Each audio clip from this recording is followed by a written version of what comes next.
Because in reality, the issue of inequality within countries, globally, you can't discuss it without a fundamental look at the functioning of the capitalist system.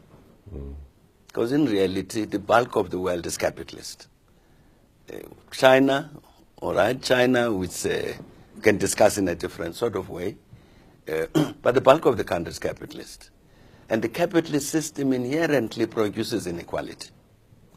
You can't resolve the issue of this inequality globally through a piecemeal, bit-by-bit intervention.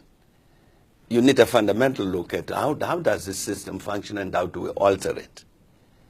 Now, that can't be done unilaterally by one country.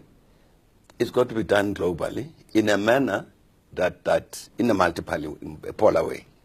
So I'm saying that you can't address that issue of equality without that. Now, how do you say, fundamentally, how do we reform the capitalist system? This is a very, very big question. Very challenging. The capitalists will object and resist and use their money to make sure that nothing changes if they think it's to their disadvantage. And you see this debate going on in the United States now during the presidential election about the financing of the presidential campaigns, the contributions that are made by donors and what they expect at the end of the elections.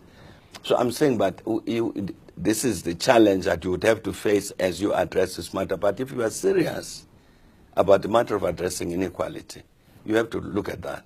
If specifically taking the South African case, it's obvious that in the South African case, huge inequalities, which unfortunately in the specific case of South Africa are also described in racial terms because of the racial history of South Africa. So relatively well-off white population and a very poor black population, it's a prescription for disaster. But you can't address that, and the government has done many things over the last 20 years, 22 years, to try and alleviate this, shift resources from the relatively rich to the poor and so on. But it's, in essence, it's patchwork. And you can't deal with this problem in South Africa without looking at how is the capitalist system functioning in our case. Because in our case, it's even reinforcing the racial divisions. But it's a system that you've got to look at, and it's a difficult thing. But I think it has to be done globally.